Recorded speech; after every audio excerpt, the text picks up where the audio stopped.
Monsieur Otto Preminger, nous allons profiter de cette brève incursion que vous faites en Europe pour essayer de définir avec vous ce qu'ont été jusqu'à présent vos films en Amérique et ce qu'ils seront peut-être dans le futur. Voulez-vous nous dire tout d'abord comment vous choisissez les histoires de cinéma que vous racontez au public? Avez-vous une certaine prédilection pour un genre d'histoire plutôt que pour un autre? Et concevez-vous vos films au seul usage des Américains ou au contraire, pensez-vous en les réalisant au monde tout entier? Well, je ne parle pas français très bien, seulement un peu, et si vous excusez moi, je dois parler en anglais. C'est pas mon tongue native, mais je parle anglais un peu mieux que français. Or, mon pays, 18, je ne sais pas, Depuis, 18 oui. années ou 18 ans, Oui. était l'Autriche. J'étais à Vienne. Ma carrière started A there, commencé, oui. a commencé là. Mais maintenant, I have been living in America for 18 years, and I have been working both in the theater and in pictures in Hollywood. If you ask me what stories I prefer, I must tell you that I really have no preference for certain stories because there are very few stories that I can find that I like and that also fulfill the requirements of the American movies. Because of the high costs of production in America, I mean, because it is so terribly expensive to make a movie, we have to think of embracing a very big public. We must think of making pictures for, in America alone, about 80 million people. And that's why I also work on the stage, because the difference between the movies on the stage is that the stage have become in spécialité, as you would say, in French. You know, at least in America, the stage has become very small. There's only one center of the stage, New York, Broadway, and you know the people for whom you're working there. You work for one theater, the play runs very long. I have a play now that has been running for 2 years, a comedy called The Moon is Blue, La Lune est bleue, bleu or bleu? Bleu. And you know there. Now, there are also great restrictions of voluntary censorship. We cannot tell the same things in pictures that we can tell on the stage. And that restricts it. Now, I have made all kind of movies. I've made detective stories, mystery stories like Laura. I've made a very big spectacle, you know, for the studio for 20th Century Fox called Forever Amber. I've just now finished a, I think, very interesting picture for RKO called The Murder. That's the title at the moment, with Gene Simmons, whom you probably know, and Robert Mitchum. It is mainly a psychological study of a girl. I think a very interesting character study, and Gene Simmons gives a very wonderful performance. I just previewed the picture about 10 days ago before I left for here. Then I went to New York, and here I am. You know, it's like a miracle. We left Saturday evening and arrived here Sunday morning. You know, my wife is an American. It's her first trip to Europe, and she's very, very excited about it. Now, it is difficult to answer your question, what stories I prefer. I do believe that the basis for the picture is the story. I do believe that we make our success or our failure when we decide on the story. I think this is the time when we really decide the whole future of the picture. I think that today people do not go for stars anymore. Don't misunderstand me. I think they want stars, and I do think it is better to have stars. It ensures the success some way if the star is also a good performer and cast right in the picture. The star name alone, at least in the United States, does not ensure the success anymore. The success only depends on the story, and if you want to know my general preference, it's a human story, a story about people. I don't believe so much in plot, and whether it is comedy or drama, I believe that the characters, that the people are what interests the public most today. And I think that also makes a picture possibly international, because the human motivations are the same all over the world, as you know. And that is, if anything, the central point that I try to choose stories from. Of course, you know, we don't always have a complete choice, and it depends very much on what is available. We work, you know, the moving picture industry, as we call it in the United States, is a continuous business, and you've got to keep busy. Sometimes you make pictures that you like, sometimes you have to make stories that you don't like so much. Now, my next picture is going to be a filmization of The Moon is Blue, of this play. I'm going to do this independently for United Artists. I have not selected the actors yet, but I'm looking forward to it because I know the play very well. I did it with 4 companies which are touring the United States, and it's a small, intimate comedy of only 3 people, a girl and 2 men, and I think that it will be a picture that you will also like in France. At least I hope so, because it is all about love and sex, and it is as outspoken and free and honest as you can do it with the censorship restrictions in the United States. À plusieurs reprises, Monsieur Preminger, vous nous avez parlé de la censure.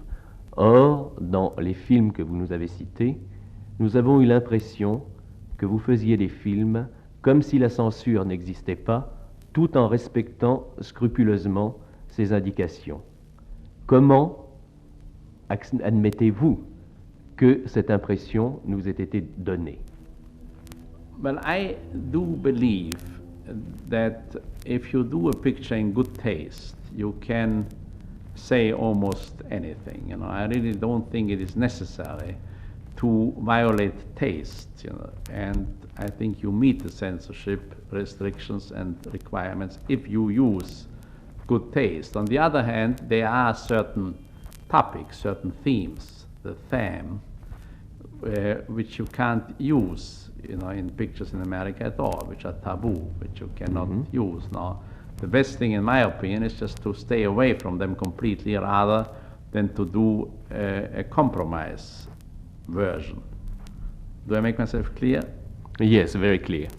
Monsieur Preminger, peut-être devons-nous, à vos origines européennes que vous nous avez rappelé, ce caractère particulier qu'ont vos films, j'aimerais vous demander maintenant qu'il est question partout dans le monde d'une crise du cinéma et en particulier d'une crise de sujets au cinéma, si vous croyez que l'Europe peut amener au cinéma américain de nouveaux sujets et par là même un sang nouveau, une nouvelle jeunesse. Y croyez-vous personnellement? Yes, I think it is true that the European pictures have, as you call it, brought upon a nouveau jeunesse.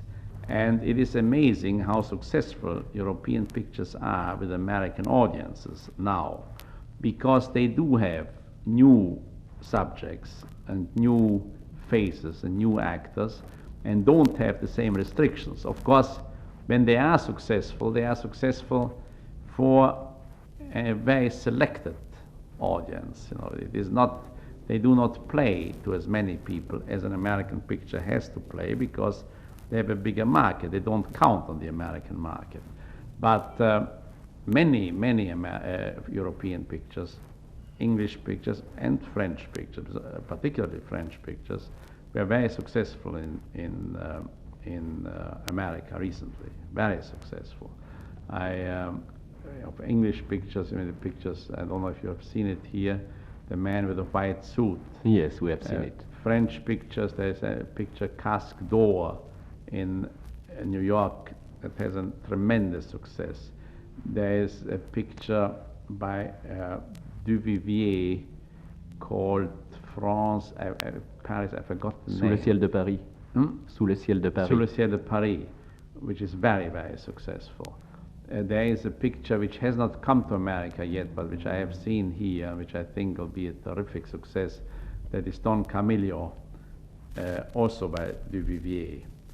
I haven't seen many pictures here yet because I've just arrived, but I'm quite sure that the pictures which are successful will be very big hits in the United States because people look for new actors and particularly new stories, and naturally you can give them new stories because they are new already, because they come from another country. Vous avez évoqué tout à l'heure, Monsieur Preminger, les rapports de la scène et de l'écran, du théâtre et du cinéma. En Europe, nous sommes dans une certaine mesure dans l'ignorance des rapports qui existent entre la télévision américaine, qui a pris une extension considérable, et ce même cinéma. Croyez-vous que la télévision américaine soit appelée un jour ou l'autre à tuer le cinéma, comme on l'a laissé entendre de temps à autre ici? No, I don't think that television will kill the pictures. On the contrary, I think it is any competition is very healthy. I think what this crisis that the television has brought upon has done for the pictures is that people are trying harder, that people are working harder, because it is more difficult to make a success now. And just like the movies have not killed the legitimate theater, the theater still lives, but has to be better to be successful. The same way I think the movies will become smaller. There will be less theaters and we will have to make movies for less money maybe, but they will be better because of the competition with television, which by the way, at the moment, television is still very, very bad. I mean, it doesn't compare to anything, you know, in the movies, because naturally it is sponsored by people who use it for advertising, and they can neither afford to get the really first-rate talent, nor do they want to. They only buy the time and want to advertise the product. But that might change when television grows up, and when television will also have an outlet where you pay, where the public will pay for television, and it'll be a terrific outlet of distribution, a great means of distribution. I think people will make pictures for television, but they will still be pictures for the theaters, and I think they will still be the main and the most important pictures.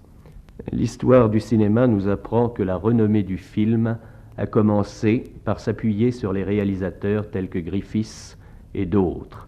Ensuite, le cinéma s'est appuyé sur la vedette, la star, comme on dit les Américains.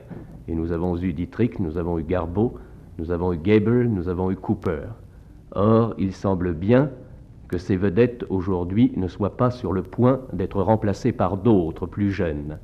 Qui croyez-vous, Monsieur Preminger, qui aura demain la prédominance dans le domaine du cinéma? Sera-ce de nouveau la vedette? Sera-ce de nouveau le réalisateur? Ou sera-ce au contraire le film lui-même? I think that as the films grow up, it'll be the story. You know, I think that the writer, together with the director, creating the story will be the main thing. The whole thing is a question of advertising. You will always advertise in America the personality because it is the kind of country that takes to a personality. But if you examine and analyze pictures, you will find out that all the stars that you have mentioned have been in good and in bad pictures, in successful and unsuccessful pictures. So it cannot be that their presence in a picture alone makes the success. If they had a bad story and a bad director, even the greatest star was not successful. Even people like Garbo, or like Cary Grant, who is a great star today, or any star you can mention. I can tell you for one picture which is a success, 5 pictures which were not successful. So it is not the presence of the star alone. Naturally, a star has a certain following, just like here. I mean, Fernandel in Paris, if there's a picture with Fernandel, no matter who the director is, people go to see it. But they will see it more when it's a better picture and less when it is not a good picture. It's the same thing. It's the main thing is the story, I think, and then the director, the creator of the picture. Eh bien, Monsieur Preminger, c'est sur cette profession de foi dans le film lui-même que nous allons vous quitter, en vous remerciant d'avoir bien voulu nous apporter toutes ces précisions au sujet du cinéma américain et de vous-même.